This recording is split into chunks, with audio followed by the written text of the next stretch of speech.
tema besar dan saya sangat minta kesabarannya untuk kita bersama-sama untuk belajar, memikirkan, menggumuli dan bersama-sama ambil komitmen untuk pada malam ini kita disadarkan bahwa kita adalah garam dan terang. Mari kita baca Matius 5 ayat 13 sampai dengan ayat 16. Saya akan bacakan untuk kita. Garam dan terang dunia, Matius 5 ayat 13 sampai 16. Kamu adalah garam dunia. Jika garam itu menjadi tawar, dengan apakah ia diasinkan? Tidak ada lagi gunanya selain dibuang dan diinjak orang. Kamu adalah terang dunia. Kota yang terletak di atas gunung tidak mungkin tersembunyi. Lagi pula orang tidak menyalakan pelita lalu meletakkannya di bawah gantang, melainkan di atas kaki dian, sehingga menerangi semua orang di dalam rumah itu. Demikianlah hendaknya terangmu bercahaya di depan orang, supaya mereka melihat perbuatanmu yang baik dan memuliakan Bapamu yang di surga. Kita baca sekali lagi sama-sama dari ayat 13. Kamu adalah garam dunia. Jika garam itu menjadi tawar, dengan apakah ia diasinkan? Tidak ada lagi gunanya selain dibuang dan diinjak orang. Kamu adalah terang dunia. Kota yang terletak di atas gunung tidak mungkin tersembunyi. Lagi pula orang tidak menyalakan pelita lalu meletakkannya di atas gantang, melainkan di atas kaki dian, sehingga menerangi semua orang di dalam rumah itu. Demikianlah hendaknya terangmu bercahaya di depan orang, supaya mereka melihat perbuatanmu yang baik dan memuliakan Bapa yang di surga.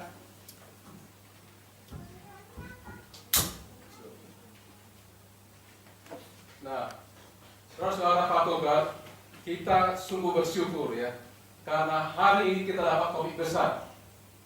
Ada banyak orang Kristen tidak sadar bahwa hidupnya adalah hidup seperti atau di statusnya adalah garam dan terang. Itu yang pertama dulu.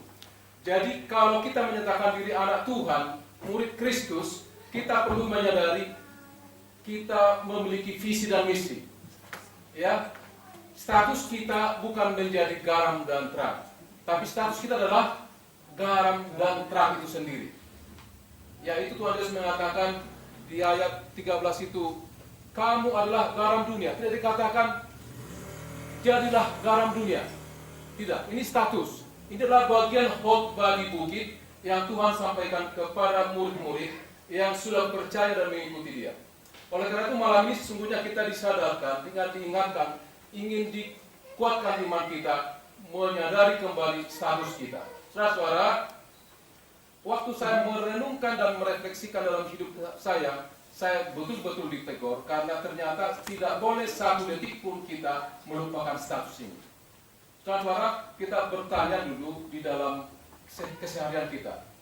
Apakah kita betul sudah sadar bahwa kita adalah garam dan terang dunia? Saya percaya ya, kalau dicek ada 90% mungkin ya, bayangan saya, kita itu di Indonesia ini ya belum menjadi garam dan terang, belum. Saya akan kasih argumentasi secara biologis. Sekarang bicara dari aspek orang-orang kimia biologi. Kita lihat garam.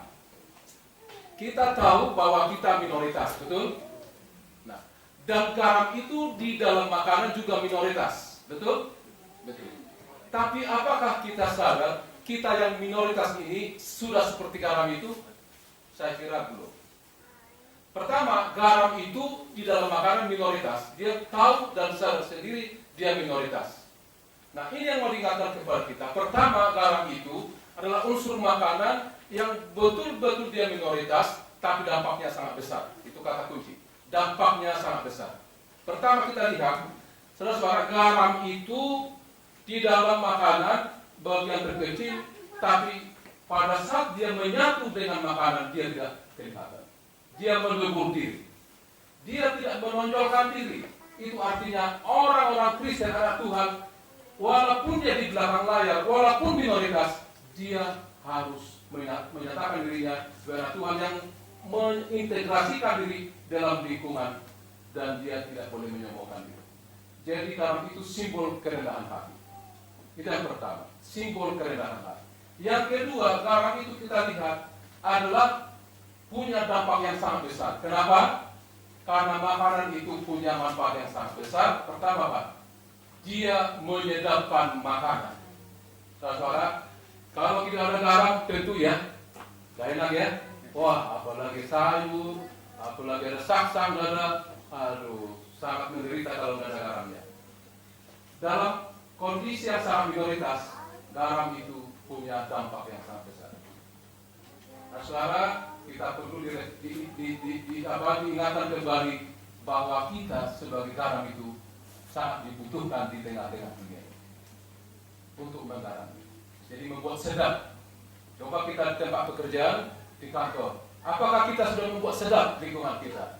Apakah kalau kita tidak hadir, mereka mencari-cari? Nah, ya harus begitu garam. Dicari-cari. Wah, kurang sirah dong makanan dong. Gitu ya? Enggak, sudah. Apalagi kalau enggak ada.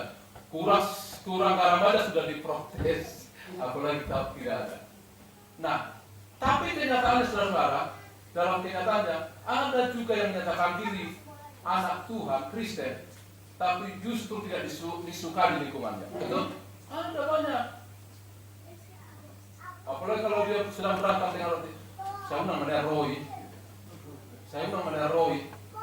Nah, pergaus baik. Nah, saya down. Nah, itu ada orang-orang seperti itu. Tapi tiap minggu ke gereja. Jadi memang khotbah ini sangat keras untuk kita. Ya, supaya kita tahu garam. Yang kedua, bukan hanya menyedapkan. Garam itu apa? Dia itu apa? Mengawetkan. Garam itu mengawetkan, membuat makanan tidak cepat busuk. Dia larut dan mengawetkan. Dan apa lagi makanan itu? Apa garam itu?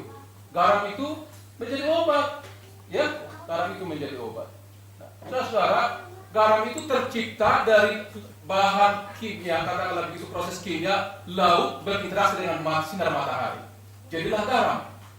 Dan warnanya putih. Jadi garam itu hasil transformasi dan berfungsi harus melakukan transformasi.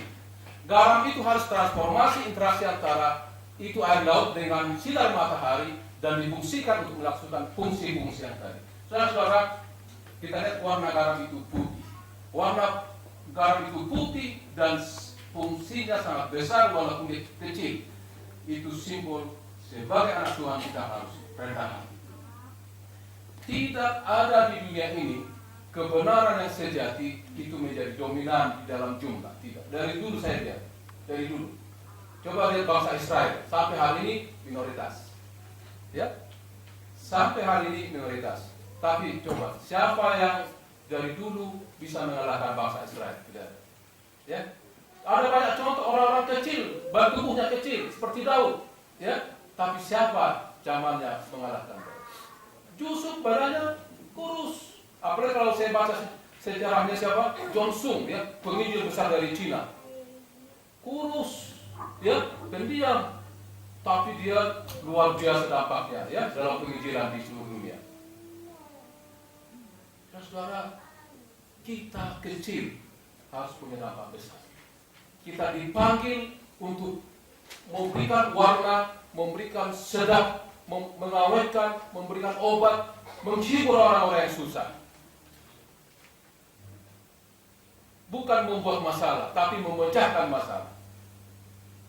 Pak Togar Serpong 8 ini walaupun kecil, puji Tuhan. Memang Pak Togar ini uangnya banyak? Enggak. Semua karena kemurahan Tuhan dan karena doa bisa retreat 8 sampai 6 kali sampai hari ini. Kenapa? Karena doa. Karena Tuhan bermurah hati. Jadi ukurannya adalah apakah Tuhan bermurah hati kepada kita atau tidak. Apakah kita bergantung kepada Tuhan. Status kita adalah bergantung kepada Tuhan. Bukan Tuhan bergantung kepada kita. Bukan Tuhan bergantung kepada kita. Kita yang harus bergantung kepada Tuhan. Pada saat kita mengandalkan diri kita, hancurlah kita. Pada saat kita mengandalkan kantong kita, hancurlah kita. Pada saat kita mengandalkan kepintaran kita, hancurlah kita.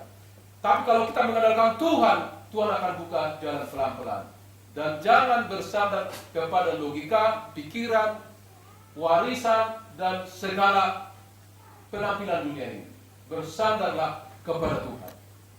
Dan saudara, saya ini tahun 2014 ini ada transformasi di keluarga kita masing-masing. Transformasi di cara berpikir kita. Biarlah kita rendah hati ya. Biarlah kita rendah hati. Betul-betul sebagai garam. Betul-betul kita mau memulai dari hal yang kecil. Jangan ada ini ya, saya cerita ada tulang saya. Ya, ada tulang saya. Bolunya ini lulusan SMA. Karena bolunya ini kerja di pabrik, karena mau dijabut, mau di pabrik dong. Gitu. Kan sudah nggak benar itu. Ya. Nah ini ceritanya sekitar 15 tahun yang lalu. Tapi saya ingat, saya kira tulang saya ini nggak benar. Daripada di pabrik, taruh di jabut. Enggak lah. Kerja dulu ya di pabrik. Kalau bisa, sambil kerja sambil kuliah. Kalau mau naik. Daripada di rumah katanya. Daripada di pabrik, kawan mau di jabut. Jadi jabut ngapain? Dia manusia, mengalopa. Nah itu kerendahan. Saya kira tidak ada kerendahan hati kamu.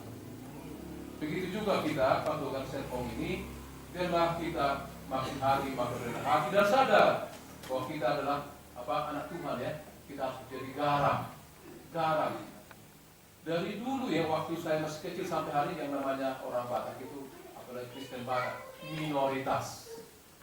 Itu saya ketemu teman saya, ya kita ini harus tahu status kita ya. Kita ini Batak, Kristen dan sudah minoritas, diminoritaskan lagi oleh agama dan sukunya.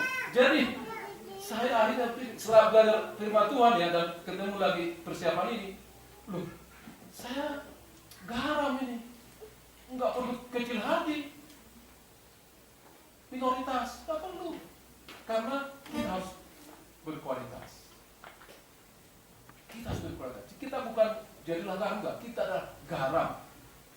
Maka kalau kita mau jadi garam yang produktif, kita harus melekat kepada Tuhan. Yang kedua, kamu adalah terang dunia. Terang dunia.